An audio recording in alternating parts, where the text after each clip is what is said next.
World War Z de Max Brooks. Lu par Nimue. Chapitre 2. La faute.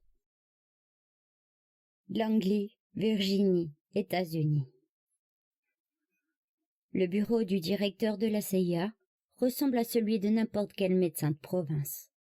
Ouvrage de référence sagement alignés sur l'étagère, diplômes et photos soigneusement accrochés au mur, et, sur une table, une balle de baseball dédicacée par Johnny Bench, le receveur des Cincinnati Reds. Bob Arthur se rend bien compte que je ne m'attendais pas à ça, et je le soupçonne d'avoir choisi volontairement cet endroit pour l'interview. Dès qu'on évoque la CIA, on pense tout de suite à deux choses. Deux mythes aussi populaires que tenaces. Un, que notre mission consiste à parcourir la planète de long en large pour y déceler toutes les menaces possibles et imaginables qui pèsent sur les États-Unis. Deux, que nous en avons les moyens. Tout cela découle directement de la nature même de l'organisation. Le secret. Le secret, ça fonctionne comme un trou sans fond. Et il y a toujours des paranoïaques pour essayer de le combler avec leurs élucubrations. Vous savez qui a tué machin et machine? Il paraît que c'est la CIA. Et ce coup d'État, dans cette république bananière-là? Encore un coup de la CIA. Faites gaffe quand vous surfez sur Internet, hein. La CIA garde une trace de tout sur les sites Internet consultés par les citoyens américains. Voilà l'image que la plupart des gens avaient de nous avant la guerre.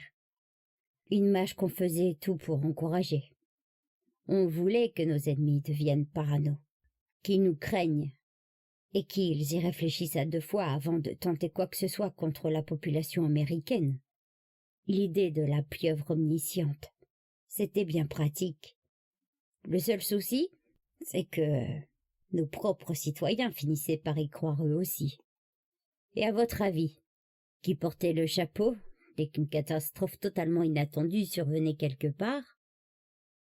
Ce pays de taré-là, où s'est-il procuré ces missiles? Qu'est-ce qu'ils foutent à la CIA?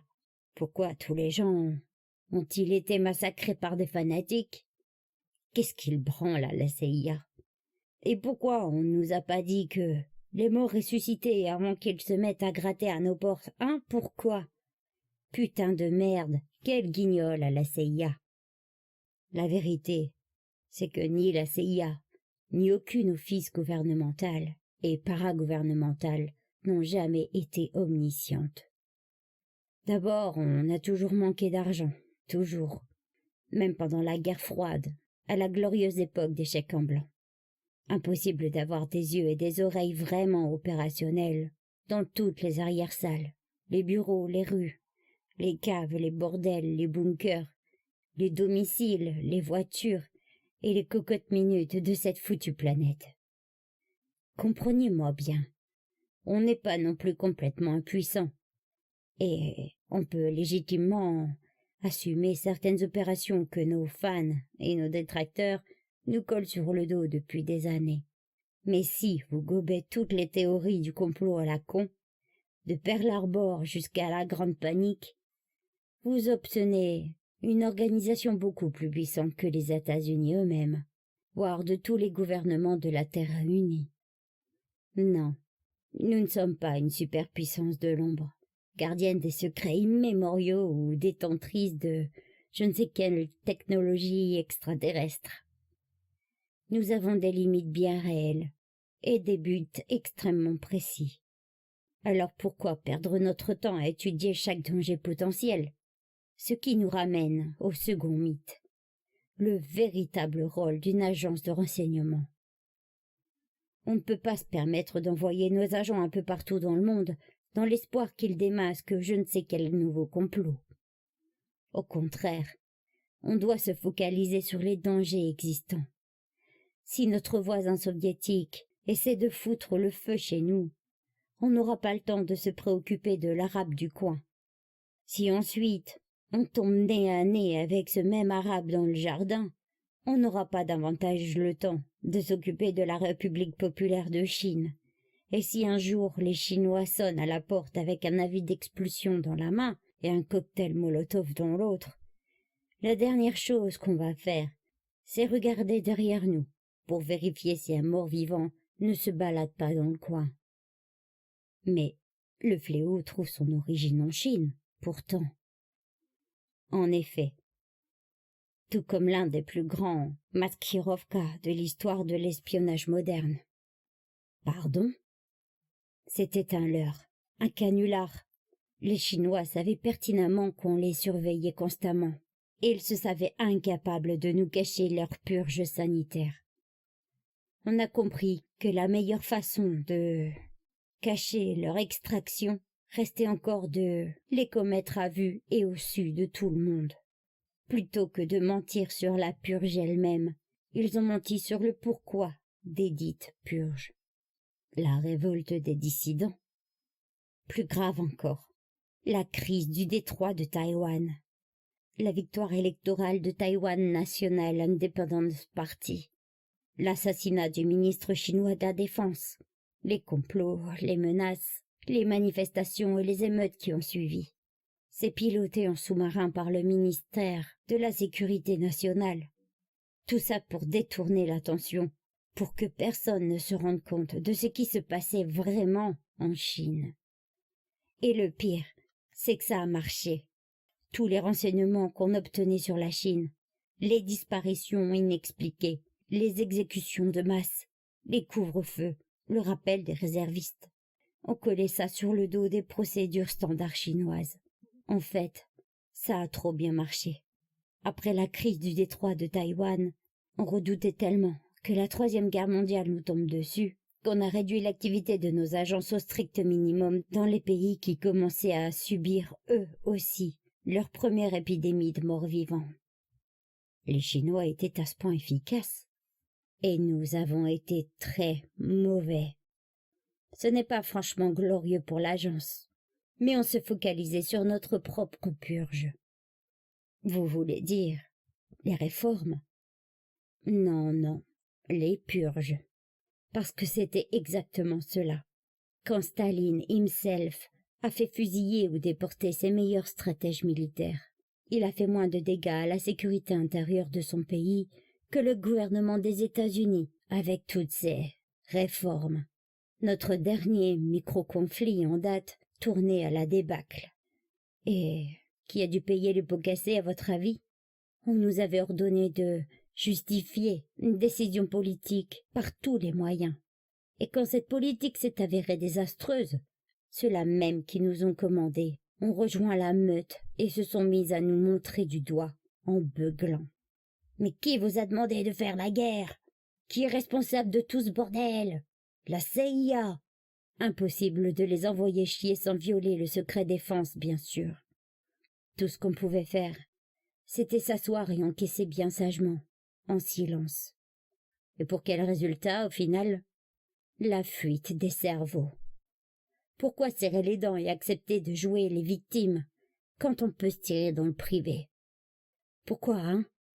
Ça paye mieux. Les horaires sont convenables.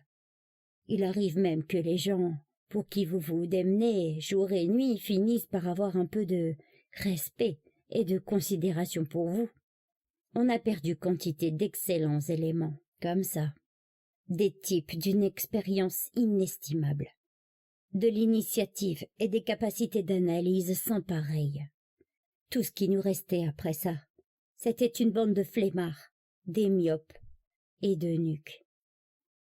Mais il restait quelques personnes compétentes, non? Oui, bien sûr que oui.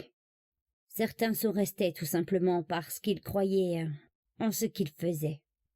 Ils n'étaient pas là pour l'argent, et ils se foutaient des conditions de travail ou des petites primes. Ils étaient là parce qu'ils voulaient servir leur pays. Ils voulaient protéger leurs concitoyens.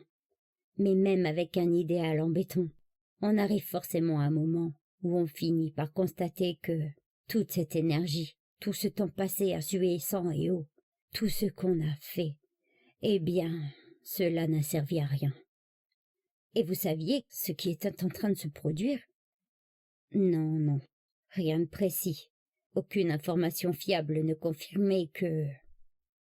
Mais vous aviez des doutes. Je sentais quelque chose, oui. Vous voulez préciser? Non, je suis désolée.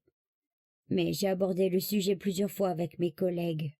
Ça, au moins, je peux vous le dire. Et? Toujours la même réponse. On viendra à ton enterrement, promis. C'est ce qui s'est passé? Il hoche la tête. J'ai fini par parler à quelqu'un disons, qui avait un certain pouvoir. Juste un entretien de 5 minutes, histoire de leur faire part de mes inquiétudes. Il m'a remercié d'être venu le trouver, et il m'a assuré qu'il y jetterait un coup d'œil immédiatement. Le lendemain, j'ai été muté, à Buenos Aires. Immédiatement, vous voyez. Vous aviez entendu parler du rapport Warmbrand Knight? Plus tard, oui, mais à l'époque, l'exemplaire que Paul Knight a délivré en main propre au directeur de l'agence, eh bien, on l'a retrouvé dans le tiroir d'une employée du FBI de San Antonio, plus de 3 ans après la grande panique. Mais bon, de toute façon, ça n'aurait servi à rien. Juste après ma mutation, Israël a fait sa déclaration publique de quarantaine volontaire. Tout d'un coup, on n'avait plus le temps de voir venir. On connaissait les faits. Il fallait juste trouver quelqu'un pour les croire. Valaskavi, Finlande. Le printemps annonce le début de la saison de la glace. Avec les premiers rayons de soleil, les nombreux zombies encore bloqués dans les glaces dégèlent peu à peu, et les agents de la Nordforce de l'ONU débarquent pour le grand nettoyage annuel. Le nombre de morts vivants diminue chaque année. À ce rythme-là, on espère que la zone sera totalement sécurisée d'ici à une dizaine d'années. Travis d'Ambrosia, le commandant suprême des forces européennes unies, supervise lui-même les opérations. Il y a de la douceur dans la voix de ce vieux général, de la tristesse aussi. Pendant tout l'entretien, il lutte pour soutenir mon regard.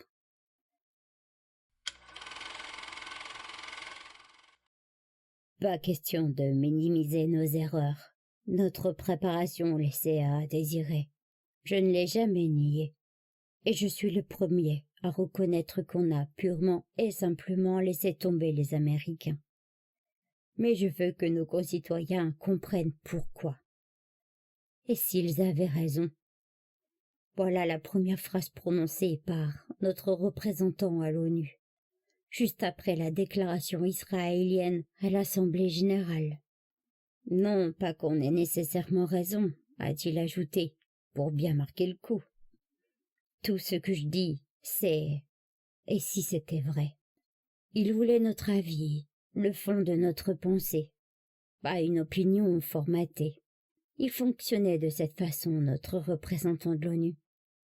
Il maintenait toujours la conversation sur le terrain de l'hypothèse, une posture d'intellectuel qui s'autorise à divaguer, comme ça, par la beauté du geste. Après tout, si le reste du monde n'était pas encore prêt à admettre quelque chose d'aussi invraisemblable, les hommes et les femmes assis dans cette pièce non plus, n'est-ce pas?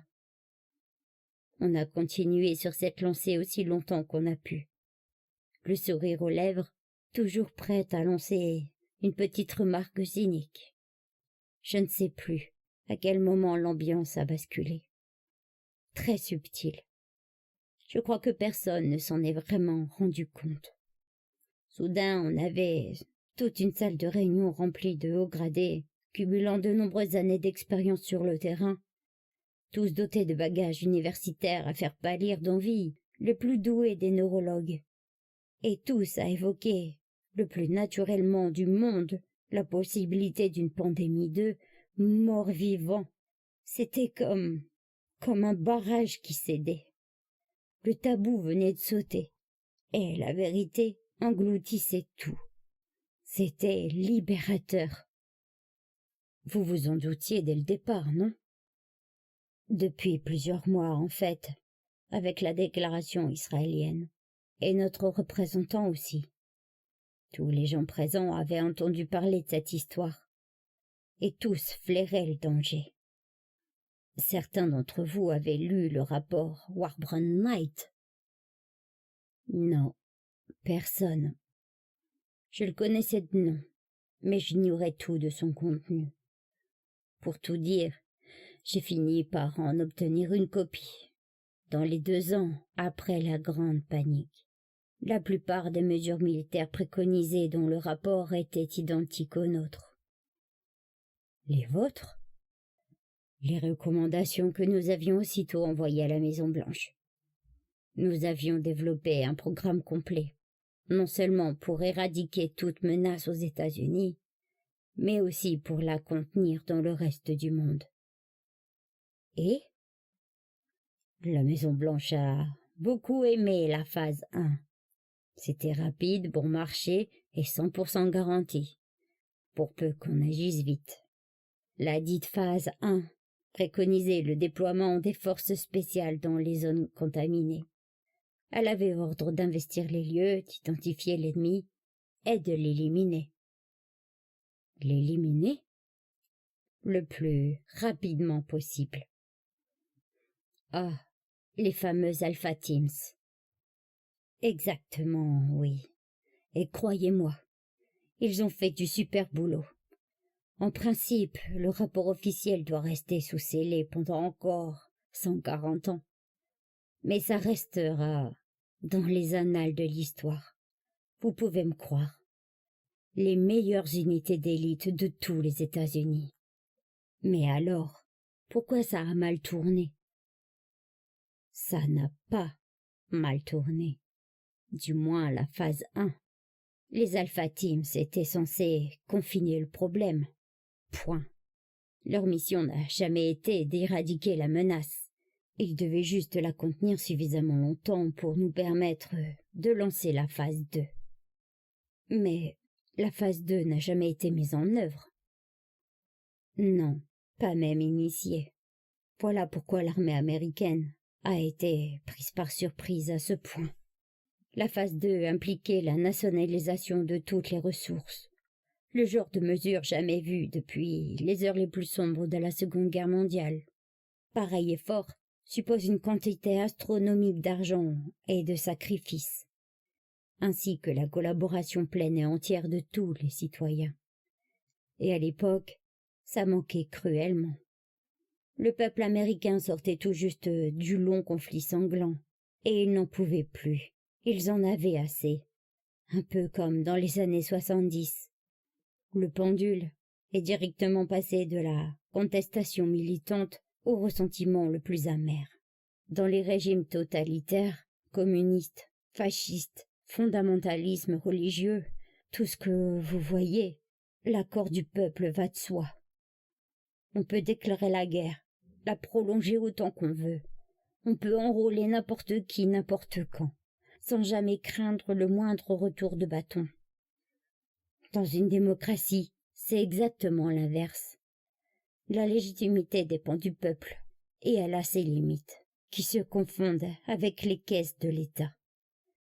Il faut dépenser intelligemment, avec circonspection, et espérer un sacré retour sur investissement. La guerre reste un sujet extrêmement sensible en Amérique. Le peuple commence à gronder au moindre sentiment de défaite imminente. Je dis sentiment, parce que la société américaine s'est construite sur le principe du « qui tout double ». On y aime les triomphes, les gros coups, les KO au premier round. On aime que la victoire soit non seulement incontestable, mais dévastatrice. Et on aime que les autres le sachent. Sinon, eh bien, souvenez-vous de la situation avant la grande panique. Pourtant, on ne l'avait pas perdu, ce micro-conflit. Loin de là. En fait, on avait réussi à accomplir notre mission avec des moyens très limités et dans des conditions extrêmement difficiles. On a gagné, mais le public ne l'a pas entendu de cette oreille, parce que ça n'avait rien à voir avec le blitzkrieg habituel, auquel aspire notre culture nationale. Cela a duré depuis trop longtemps. Ça aurait coûté beaucoup trop cher. Trop de victimes, trop de morts, trop de blessés. Non seulement on avait perdu tout soutien public, mais on se retrouvait carrément dans le rouge. Prenez les questions financières. Dans les 2 phases, vous savez combien ça coûte de donner un uniforme à un jeune citoyen américain? Et je ne parle pas du temps qu'il passe effectivement dans cet uniforme, non, mais de l'entraînement, de l'équipement, de la nourriture, du logement, du transport, des soins médicaux. Je vous parle de tout ce que ça coûte à la nation sur le long terme.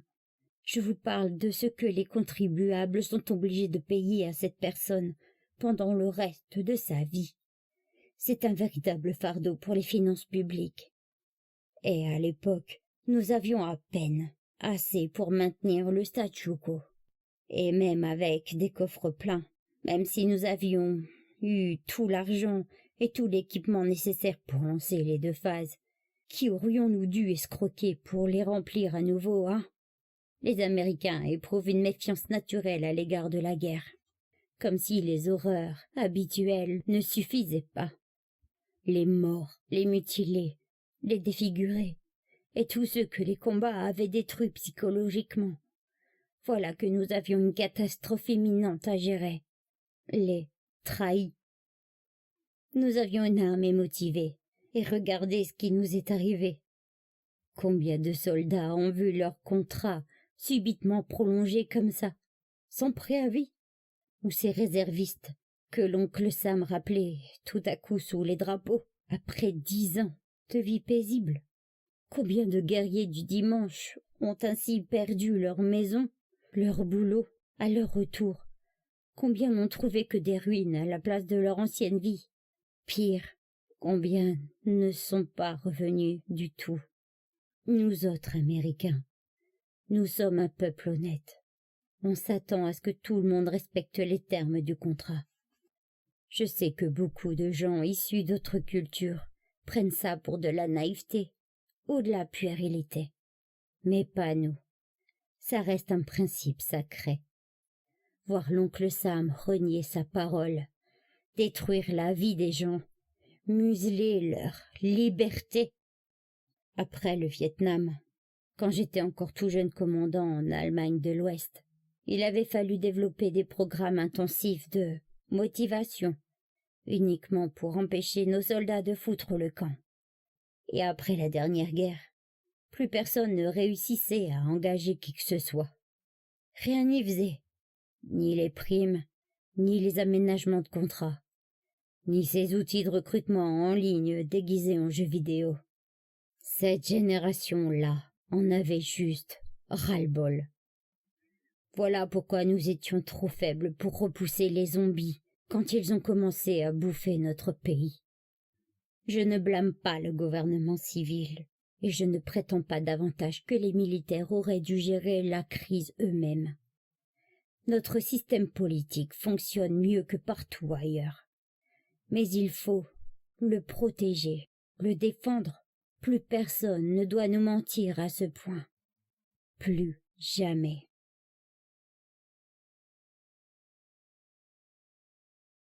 Voskhod Station, Antarctique. Avant la guerre, on considérait cette station comme le point le plus isolé du globe. Située tout près du pôle sud magnétique et construite à même le lac Vostok, là où l'épaisseur de la glace dépasse les 4 kilomètres, la station y enregistre régulièrement des températures de moins 89 degrés Celsius. Les jours les plus chauds, le mercure monte rarement autour de moins 22. C'est ce froid extrême, en plus de la durée du voyage, plus de 30 jours pour atteindre le site, qui a décidé Breckenridge. Breck Scott à s'installer ici.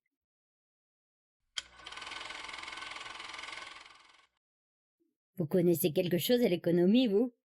Je veux dire, le bon gros capitaliste d'avant-guerre. Vous avez pigé comment ça marchait?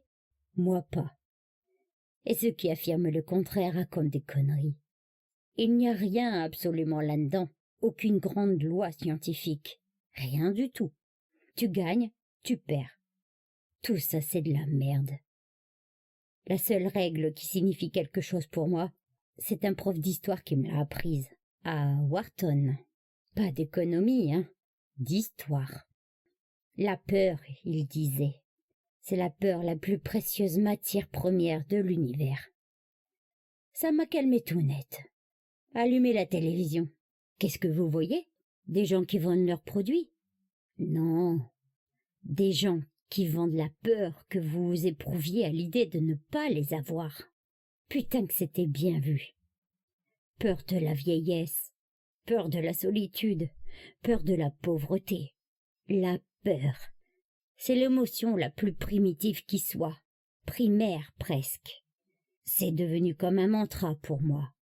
La peur fait vendre. Quand j'ai entendu parler de l'épidémie pour la première fois, on appelait encore ça la rage africaine. J'ai tout de suite flairé le coup du siècle. Je n'oublierai jamais ce reportage-là, celui sur l'épidémie du Cap. À peine 10 minutes de film et 1 heure entière de spéculation sur ce qui se passerait si le virus se propageait en Amérique. Loué soit le journal télévisé. 30 secondes plus tard, j'étais au téléphone. J'ai appelé la crème, les meilleurs des meilleurs. Ils avaient tous vu le même reportage. C'est moi qui ai eu l'idée du vaccin en premier.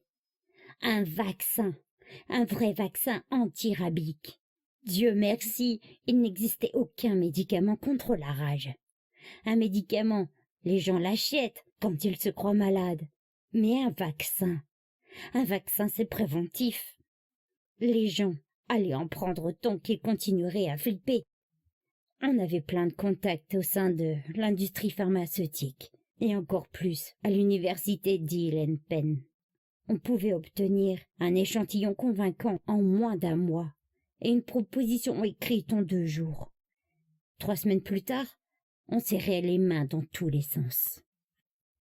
Et la FDA, Food and Drug Administration. Merde, vous déconnez là. À l'époque, la FDA était l'une des organisations la plus mal financées du pays. Ils étaient encore à interdire le raid numéro 2 dans les M&M's. Et puis la FDA adore le business, plus que toute agence gouvernementale aux États-Unis. Nous, on a fait comme Rockefeller. On a tapé directement à la Maison-Blanche. Le président, ou rien. Son staff ne s'est même pas donné la peine de lire notre plan de financement. Il était clairement à l'affût de la potion magique. On l'a fait approuver par la FDA en moins de 2 mois. Vous vous souvenez du speech du président au Congrès? Comme quoi le vaccin avait déjà été testé en Europe et que seule notre bureaucratie démentielle l'empêchait d'atteindre notre beau pays. Vous vous rappelez? Les gens ne veulent pas d'un grand gouvernement plein de beaux principes. Ils veulent être protégés efficacement. Ils veulent l'être maintenant. Nom de Dieu, au moins la moitié du pays a mouillé son pantalon en entendant ça. À combien allait monter la cote de la popularité du président cette nuit-là? 70%. En tout cas, ça a boosté nos ventes d'hippo de 389% dès le premier jour. Dans ton cul, bédu.com. Mais vous n'aviez aucun recul sur l'efficacité du vaccin. On savait que ça marchait contre la rage. C'était bien comme ça qu'ils l'avaient appelé, cette maladie, pas vrai? Une sorte de rage bizarre et exotique. Qui ça? Ben, eux. Vous savez, l'ONU, ou quelqu'un d'autre. En tout cas, c'est comme ça que le monde l'appelait, non? La rage africaine. Et vous l'aviez testé sur un malade? Pourquoi faire? Les gens prennent des tas de trucs pour un oui ou pour un non, sans savoir de quoi ils retournent. En quoi c'était différent? Mais les symptômes, les lésions. Qui aurait cru que ça irait jusque-là? Vous savez à quel point les gens flippent en pensant aux nouvelles maladies? Nom de Dieu! À les entendre, on croirait que la mort noire déferle sur le monde tous les 3 mois. Ebola, SRAS, grippe aviaire. Vous aviez une idée du nombre de personnes qui se font du blé en exploitant cette peur? Et merde, moi, j'ai empoché mon premier million en vendant des pilules anti-radiation parfaitement inutiles à l'époque de la grande peur des bombes sales. Mais si quelqu'un avait découvert que... Découvert quoi? On n'a jamais menti. Vous saisissez? Ils nous ont dit que c'était la rage. Alors on leur a vendu un vaccin contre la rage. On a dit que le produit avait été testé en Europe et la molécule principale avait effectivement subi toute une batterie de tests en Europe. Techniquement, on est blanc comme neige. Techniquement, on n'a rien fait de mal. Mais si quelqu'un avait découvert que la rage n'avait rien à voir avec ça, et qui aurait tiré le signal d'alarme? Le monde médical? Mon cul, ouais. Il s'est débrouillé pour rendre notre médicament prescriptible. Les docteurs avaient autant à perdre que nous. Qui d'autre? La FDA? Ils venaient de l'autoriser. Le Congrès? Ils venaient juste de le valider. Le ministère de la Santé? La Maison-Blanche? Personne n'avait le choix. Tout le monde devait agir en héros et empocher un maximum de blé au passage. Ça peut aider. 6 mois après l'arrivée du phalanx sur le marché, on a fait des promotions sur les produits dérivés. Et ça s'est vendu par palettes entières. Tout comme le reste. Les purificateurs et tutti quanti. Mais le virus ne se transmet pas par voie aérienne. Et alors, c'était la même marque, par les fabricants d'eux. Tout ce qu'on avait à écrire, c'était « peut contribuer à la précaution de certaines infections virales ». C'est tout. Aujourd'hui, je comprends mieux pourquoi on interdit de crier au feu dans une salle de théâtre. Les gens ne se disent jamais « Ah tiens, c'est curieux, je ne sens pas la fumée, il y a vraiment un incendie ?» Non, ils pensent plutôt « Putain de merde au feu, fuyez !»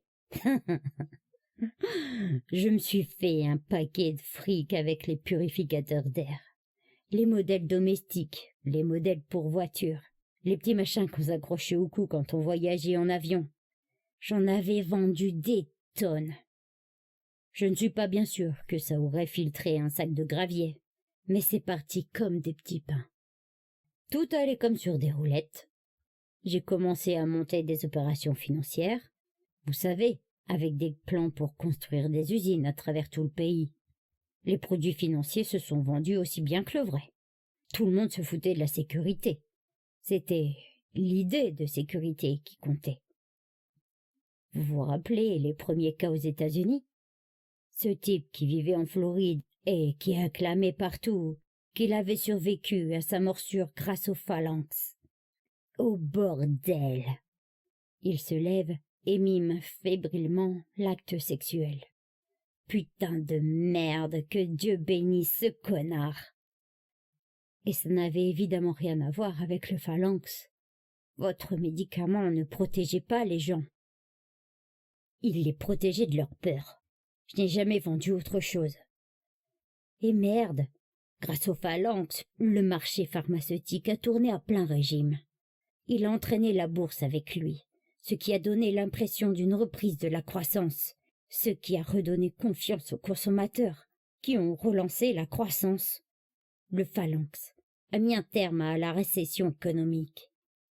J'ai mis un terme à la récession économique. Et ensuite, quand les épidémies se sont multipliées et que la presse a fini par admettre qu'il n'existait aucun remède miracle. Exactement. C'est cette pute-là qu'on devrait descendre. Comment elle s'appelait déjà? La connasse qui a lâché le truc dans la presse. Regardez ce qu'elle a fait. Elle a balancé les preuves à tout le monde, comme ça. C'est à cause d'elle que tout a dégénéré. La grande panique, c'est de sa faute à elle. Vous en rejetez la responsabilité? Quelle responsabilité? Celle de m'être fait un peu de blé? Oui, bon, enfin, pas qu'un peu. Je n'ai fait que suivre le glorieux exemple des pionniers américains. J'ai réalisé mon rêve, et j'ai eu ma part du gâteau. Vous tenez vraiment à accuser quelqu'un? Accusez celui qui a parlé en premier de la rage. Accusez celui qui savait parfaitement que ça n'avait rien à voir avec ça, mais qui nous a quand même donné le feu vert. Et merde, vous y tenez vraiment? Accusez donc ces médecins à la con, qui ont tous joyeusement palpé, sans se donner la peine de mener la moindre étude, un tant soit peu sérieuse. Je ne les ai jamais menacés avec un flingue, moi. Ils ont fait leur choix tout seuls, comme des grands. C'est eux les méchants, pas moi. Je n'ai jamais fait de mal à personne, moi. Du moins, pas directement. Et si quelqu'un était assez demeuré pour se faire du mal tout seul, oulala, mon Dieu, comme c'est mal. Des conneries, ouais. Bon, bien sûr, si l'enfer existe. Je préfère pas trop penser à tous les braves cons qui m'y attendent. J'espère juste qu'ils ne voudront pas que je les rembourse. Amarillo, Texas, États-Unis. Grover Carlson est chargé de la collecte du combustible, du fumier, pour la centrale expérimentale de bioconversion. J'accompagne l'ancien chef de cabinet de la Maison-Blanche alors qu'il pousse sa brouette à travers champs.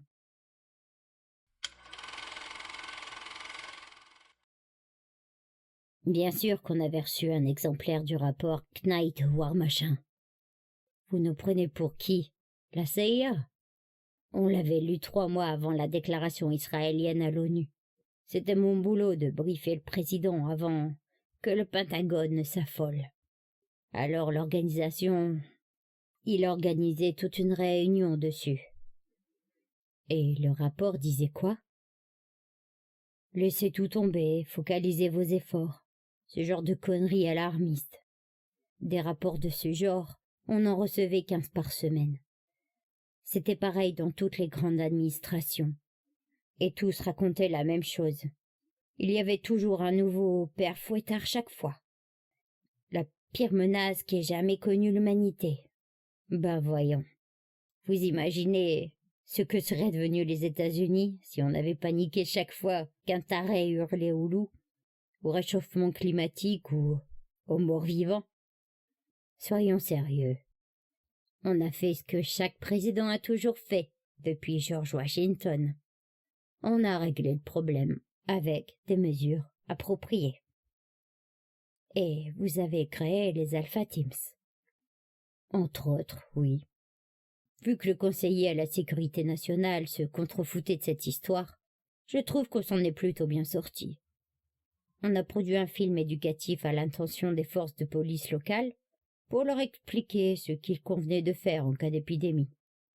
Le ministère de la Santé a rajouté plusieurs pages sur son site web pour détailler la marche à suivre en cas de contamination d'un proche, sans oublier d'accélérer quelque peu la procédure pour que la FDA valide le phalanx rapidement. Mais le phalanx n'avait aucun effet. Ouais. Et vous avez une idée du temps qu'il a fallu pour trouver un remède efficace? Et le cancer? Et le sida? Vous vous rendez compte du temps qu'on y consacre et des sommes d'argent englouties chaque année? Vous avez vraiment envie d'être celui qui annonce au pays tout entier qu'on va arrêter la recherche sur ces maladies-là pour consacrer la totalité du budget de l'État et toute notre énergie à un truc dont personne n'a jamais entendu parler? Regardez tout ce qu'on a investi pendant et après la guerre, et on n'a toujours pas trouvé le moindre foutu vaccin. Et je vous parle même pas d'un éventuel remède, hein?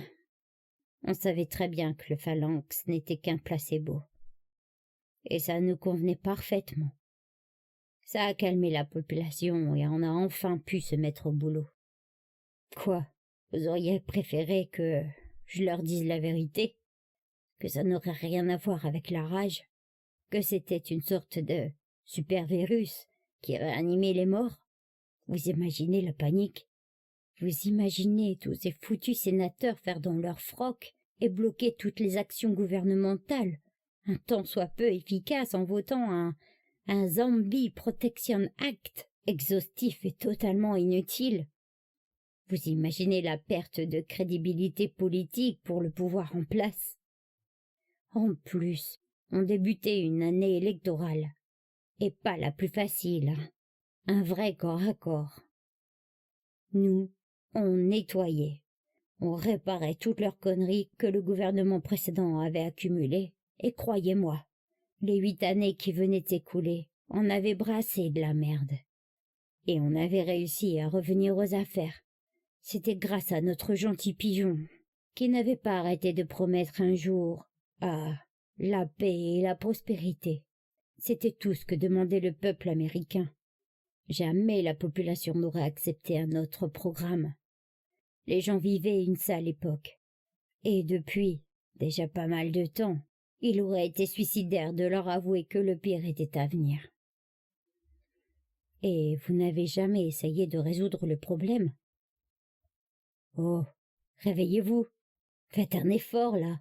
Vous savez comment résoudre la pauvreté? Vous savez comment résoudre la criminalité? Résoudre les maladies, le chômage, la guerre et tous les autres furoncles qui affectent notre belle société? Bien sûr que non. Tout ce que vous pouvez espérer, c'est rendre l'ensemble suffisamment supportable pour que les gens n'aient pas envie de changer leurs habitudes. Et ne me parlez pas de cynisme. C'est juste de la lucidité.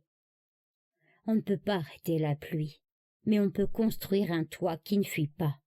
Pas sur les gens qui vont voter pour vous, en tout cas. Ça veut dire quoi? Oh, ça va, hein? Sérieusement, qu'est-ce que ça veut dire? Ok, comme vous voulez. Monsieur Smith nique le Sénat. Vous comprenez l'expression? En politique, il faut se concentrer sur les besoins de votre base électorale. Arrangez-vous pour qu'ils soient heureux, et vous conserverez votre poste. C'est pour ça qu'on a négligé certaines épidémies. Nom de Dieu! Vous sous-entendez qu'on les a oubliés? Est-ce que les décrets locaux impliquaient des renforts fédéraux? Vous avez déjà vu les flics ne pas demander davantage de personnel, de matériel, d'entraînement ou tout un plan de financement national?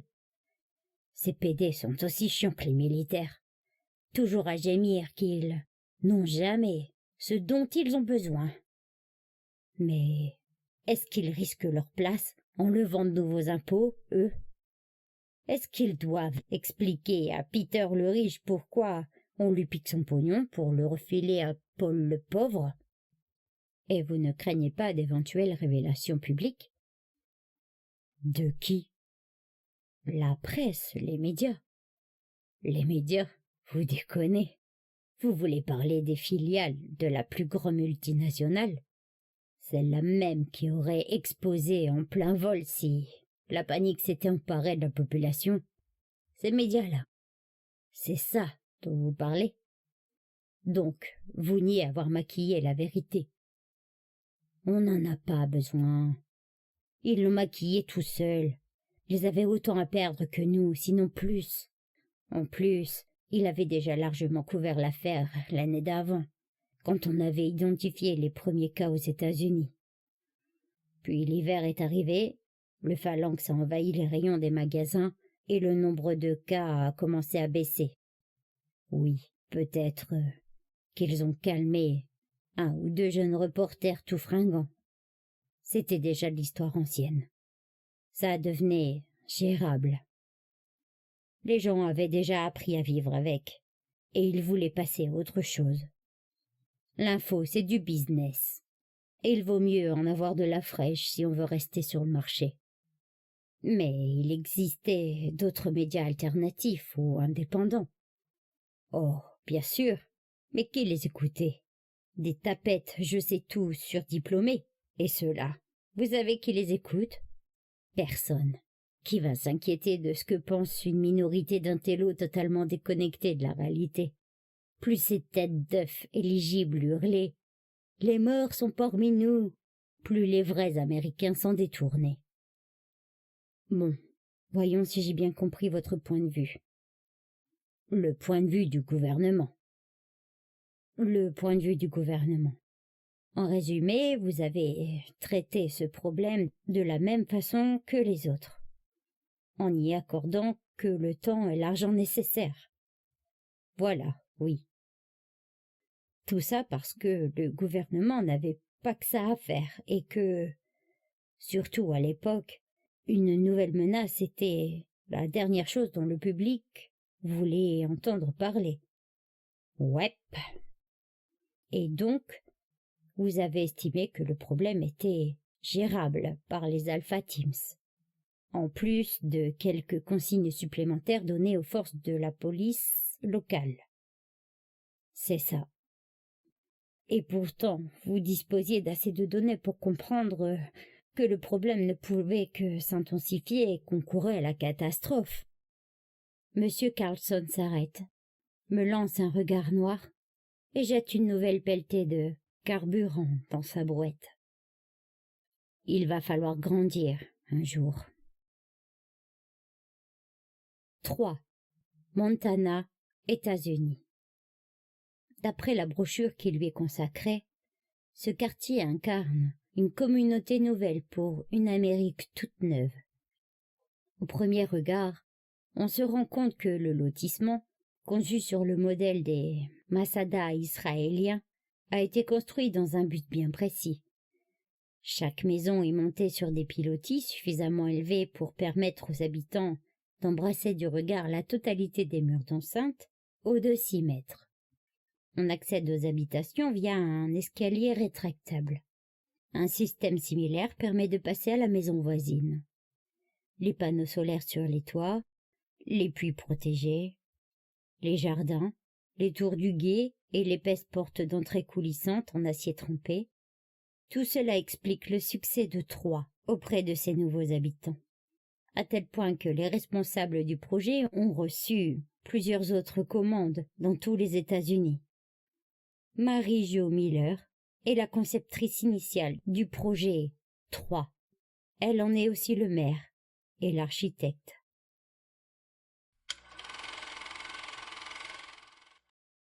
Bien sûr que j'étais inquiète, pour tout, pour mon crédit automobile, pour le prêt bancaire de l'entreprise de Tim, pour la fissure de la piscine et pour le filtre à chlore qui laissait toujours des dépôts d'algues. Je m'inquiétais pour notre portefeuille boursier, même si mon e-courrier m'assurait que c'était juste la trouille du premier investissement et que ça rapporterait beaucoup plus qu'un 401K standard. Hayden avait besoin d'un prof particulier pour ses cours de maths. Jenna voulait des chaussures à crampons Jamie Lynn Spears pour le football. Et les parents de Tim envisageaient de venir nous voir à Noël. Mon frère retournait en cure de désintoxication pour la énième fois. Finlay avait des vers et l'un des poissons rouges avait une sorte de gros champignon qui lui poussait sur l'œil gauche. Voilà mes problèmes. C'était ça, mes problèmes, ma vie. Je n'avais vraiment pas le temps de m'ennuyer. Vous ne regardiez pas les informations télévisées? Ouais, à peu près 5 minutes par jour. Les informations locales, les sports, les derniers potins people. Pourquoi déprimer devant la télé nationale? Je n'avais qu'à sortir de chez moi pour ça. Et les autres médias, la radio par exemple. Les infos du matin, c'était mon heure zen. Dès que les gamins avaient décampé, j'écoutais. Non, retiré pour des raisons légales. Ces blagues m'accompagnaient toute la journée. Internet? Internet? Pour moi, c'était pour le shopping. Pour Jenna, les devoirs. Pour Tim, c'était les trucs qu'elle me jurait de ne jamais consulter. Jamais, jamais. Promis. Pfff. Les infos, c'est juste les pop-up dès que je me connectais à ma boîte AOL. Mais à votre travail, les gens ont dû en parler. Oh oui, au début. C'est plutôt flippant d'ailleurs. Bizarre, quoi. Vous savez quoi? J'ai entendu dire que ce n'était pas la rage, en fait. Des trucs comme ça. Mais bon, on s'habitue à tout, vous savez. Et puis, de toute façon, c'était beaucoup plus intéressant de parler du dernier épisode de Celebrity Far Camp ou de médire des autres collègues. Un jour, vers mars ou avril, en arrivant au boulot, j'ai vu Madame Reese vider son bureau. J'ai cru qu'on l'avait renvoyée ou qu'on allait sous-traiter son service. Vous savez quoi, le genre de truc dont on a vraiment peur. Elle m'a expliqué que c'était à cause d'eux. C'est comme ça qu'elle en parlait. Eux, ou tout ce qui arrive. Elle m'a dit que sa famille avait déjà vendu la maison et qu'il s'achetait un chalet près de Fort Yukon, en Alaska. C'était l'histoire la plus ridicule que j'avais jamais entendue de la bouche d'Inès. Elle était tout sauf conne, Inès. Elle faisait partie de ce que j'appelle les Américains propres. Désolée d'utiliser ce terme, mais c'était comme ça que je voyais les choses à l'époque. J'étais comme ça. Votre mari ne s'est jamais inquiété, lui? Non, mais les enfants, si. Pas verbalement ni consciemment. Je crois. Jenna a commencé à se battre à l'école. Hayden ne voulait plus dormir sans sa lumière allumée. Des petits détails comme ça. Je ne pense pas qu'il regardait les informations plus que Tim ou moi, mais il n'avait pas tous ces soucis d'adultes qui les accaparaient, eux. Et comment avez-vous réagi, vous et votre mari? Zoloff et Ratilin SR pour Hayden. Aderal XR pour Jenna. Ça a fait l'affaire pendant quelque temps. Le seul truc qui m'emmerdait, c'était que l'assurance ne remboursait rien, soi-disant parce que les gamins étaient déjà sous phalanx. Depuis combien de temps? Depuis le début. On en prenait tous. Un peu de phalanx, un peu de calme. C'était comme ça qu'on s'est préparé. Et Tim a acheté un pistolet. Il promettait toujours de m'emmener au club pour m'apprendre à tirer. Un dimanche, il disait. On y va dimanche prochain. Je savais bien qu'il me racontait des conneries. Les dimanches, il les réservait pour sa maîtresse. Cette salope au gros sein qui lui pompait tout son amour. À vrai dire, je m'en foutais. On avait nos pilules et, au moins, il savait se servir du Glock. C'était la vie, quoi. Un peu comme les détecteurs de fumée et les airbags. Parfois, on y réfléchit juste une seconde, et c'est toujours au cas où. En plus, honnêtement, il y avait tellement d'autres motifs d'inquiétude dans ce pays. Tous les jours, un nouveau prétexte pour se ronger les ongles. Comment ne pas perdre le fil? Et comment savoir ce qui était vrai dans tout cela? Comment l'avez-vous appris au final? Oh, la nuit venait juste de tomber.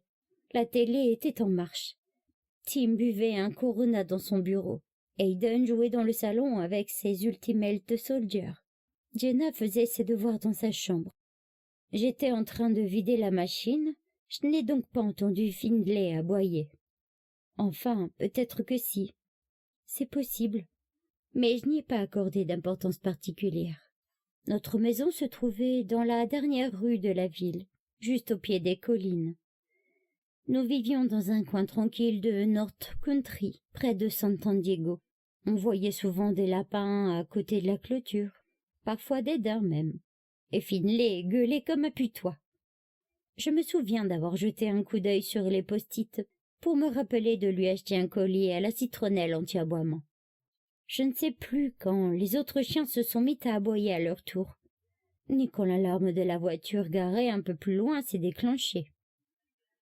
Puis j'ai entendu quelque chose qui ressemblait à un coup de feu, et je suis allée chercher Tim dans son antre. Il n'avait rien entendu. Le volume de la chaîne était bien trop fort. Je lui disais sans arrêt de se faire examiner les oreilles. On ne passe pas son adolescence entière à jouer dans un groupe de grindcore sans... Hayden, lui, il avait entendu quelque chose. Il m'a demandé ce que c'était. J'allais lui répondre que je n'en avais aucune idée, quand j'ai vu ses yeux s'écarquiller. Il regardait derrière moi, à travers la baie vitrée qui donnait sur le jardin. Je me suis retournée, juste à temps pour l'avoir explosé. Il devait faire dans les 1,60 m. Rablé, ramassé, des épaules étroites et un ventre tout gonflé. Il n'avait pas de chemise et sa chair grisâtre était toute lacérée. Et il y avait une odeur d'eau salée, une odeur de plage, un peu comme des algues pourries. Hayden a bondi et s'est planqué derrière moi. Tim a sauté de sa chaise pour se placer entre cette chose et moi. C'était comme si toute une vie de mensonges s'écroulait en un instant. Tim a regardé frénétiquement autour de lui, dans l'espoir de trouver quelque chose susceptible de lui servir d'arme.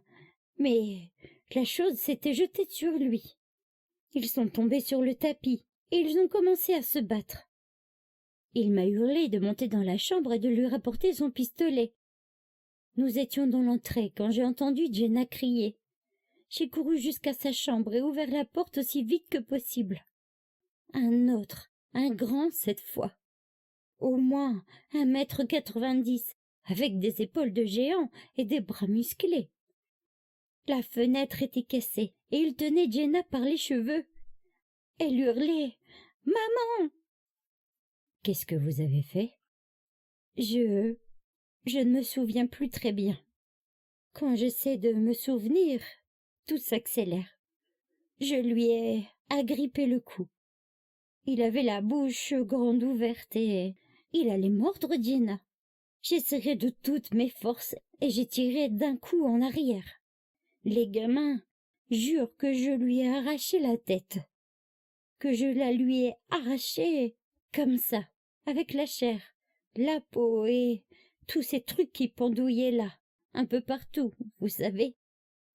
Mais j'ai du mal à y croire. Ça me paraît impossible. Peut-être que c'était l'adrénaline, ou alors les gosses ont tout inventé et l'histoire s'est embellie au fil des années. Je serais devenue une sorte de Miss Hulk. Je n'en sais rien. En tout cas, j'ai sauvé Jenna. Ça, je m'en souviens bien. Juste après, Tim entrait dans la chambre, la chemise entièrement recouverte d'une sorte de bave noirâtre.